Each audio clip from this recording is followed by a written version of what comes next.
Oke, selamat pagi teman-teman semua. Assalamualaikum warahmatullahi wabarakatuh.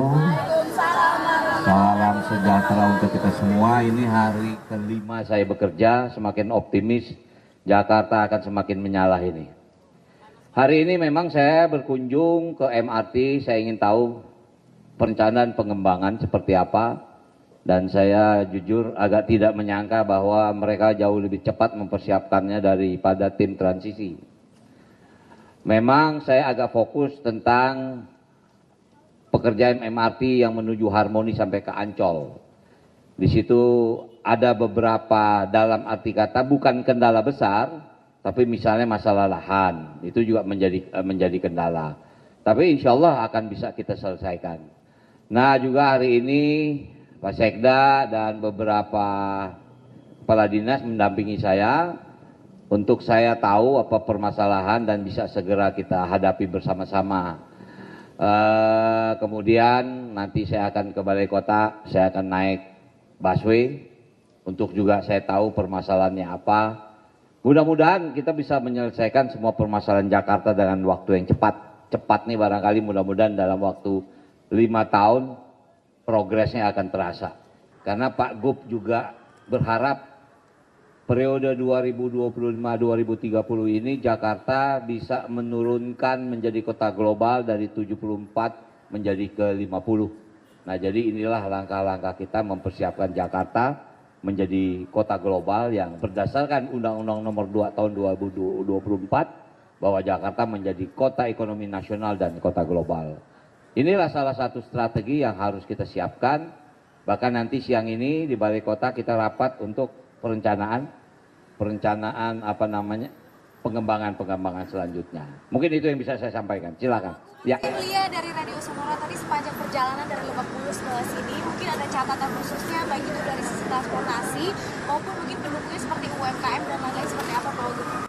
Catatan khusus yang internal tidak terlalu banyak, tapi mungkin yang lebih eksternal. Misal begini, di Pasar Jumat itu kita ada lahan yang sekarang jadi tempat parkir motor. Itu masih agak sembraut. Karena apa? Masih tanah. Saya tanya kapan itu diperbaiki. Insya Allah bulan Mei ini itu akan menjadikan satu area parkir yang cukup baik. Misalnya seperti itu. Tapi juga ada perencanaan lain. Misalnya kita akan bikin area parkir 7 tingkat ya. Rencana 7 tingkat di daerah itu. Untuk apa? Bisa menangkap daya tampung masyarakat yang ada di selatan. Mudah-mudahan saudara kita yang di Tangsel dari Tangerang masuk Jakarta nggak perlu pakai kendaraan pribadi, cukup parkir di sana dia bisa naik MRT sampai kemana dia mau. Misal itu. Kalau yang outside-nya nggak terlalu. Tadi saya sengaja lihat ke Blok M, saya jujur kaget.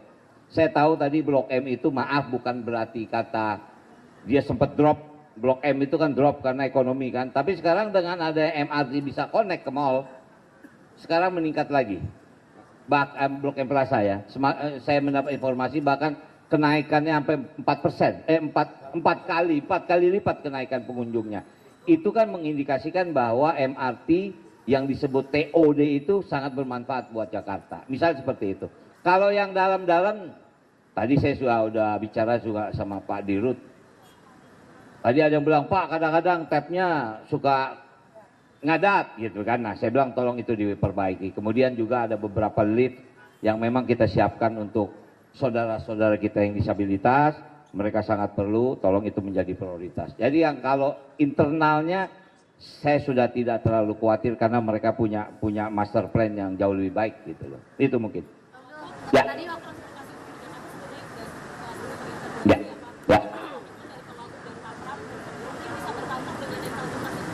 Ya. Mungkin saja.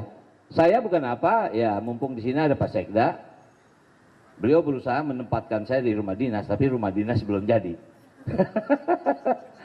Jadi saya akan tinggal di rumah saya jauh lebih nyaman kalau saya ke kantor naik MRT.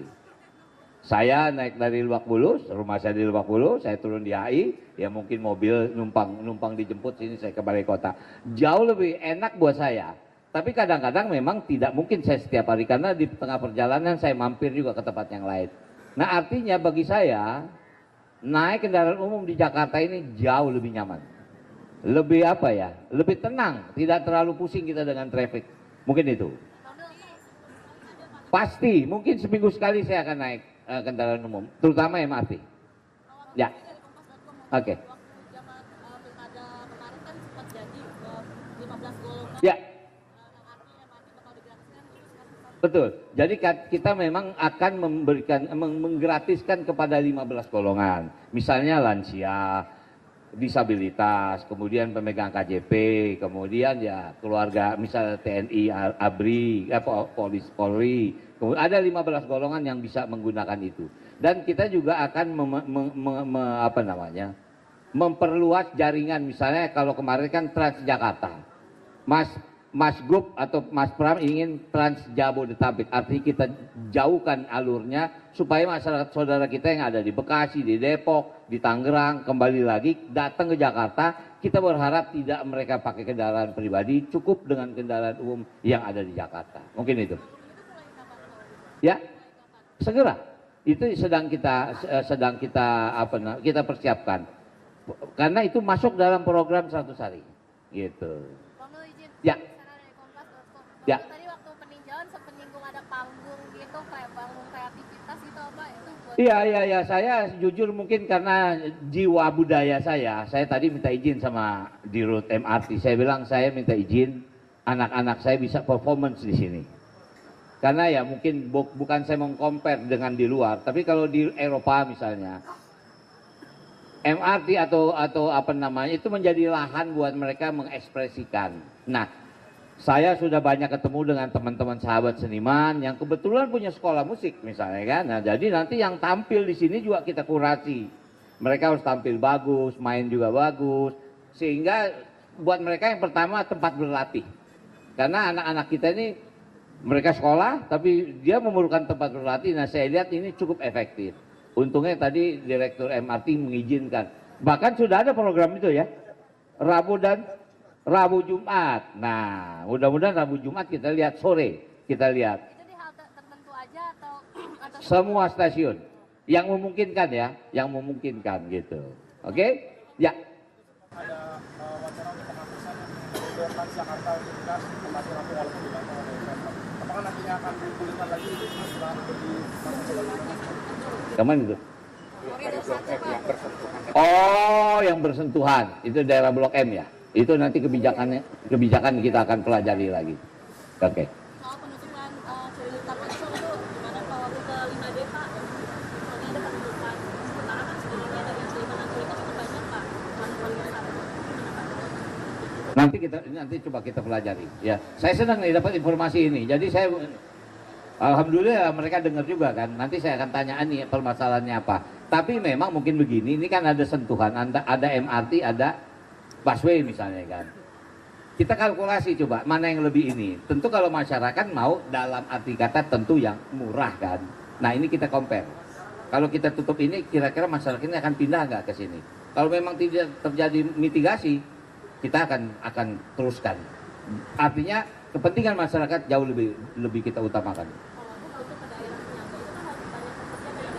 Ya. Pasti armada bertambah. Dan rute baru juga pasti. Logikanya gitu. Bayangin, kalau sekarang mungkin kalau kita terminal paling jauh di sini masuk kemana? Yang di itu ya, Kampung Rambutan atau ke sana tuh daerah Pulau Gadung apa namanya itu? Pulau Gebang. Mungkin nanti akan kita jauhin sampai Bekasi. Tentu kita kerjasama dengan Pemda Bekasi. Ini sedang kita rencanakan. Yang pasti ini harus duduk bersama antara semua pimpinan daerah yang ada di Jabodetabek. Gitu. Ya. Ya, nanti kita berikan tempat. Tapi maaf, kita harus kurasi. Harus kita kurasi. Artinya apa ya? Ya main dia standarnya bagus. Bukan kan kita juga mau nyaman kan. Saya minta maaf sekali lagi kalau kita ke Eropa itu mereka punya standar main. Sehingga mereka tuh punya ID card. Tidak mungkin dia dikejar Satpol PP karena dia punya izin. Ada aturan yang harus kita berikan supaya mereka tampil nyaman. Yang dengar juga nyaman ya mungkin kalian sering dengar lihat di TikTok kan ada orang main piano di stasiun, tiba-tiba di sebelahnya ada anak kecil main biola. Tampilannya luar biasa, semua orang yang itu yang saya mau bikin Jakarta seperti itu. Oke, terima kasih ya teman-teman.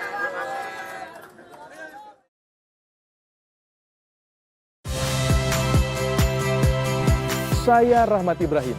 Saksikan program-program Kompas TV melalui siaran digital, pay TV, dan media streaming lainnya. Kompas TV, independen, terpercaya.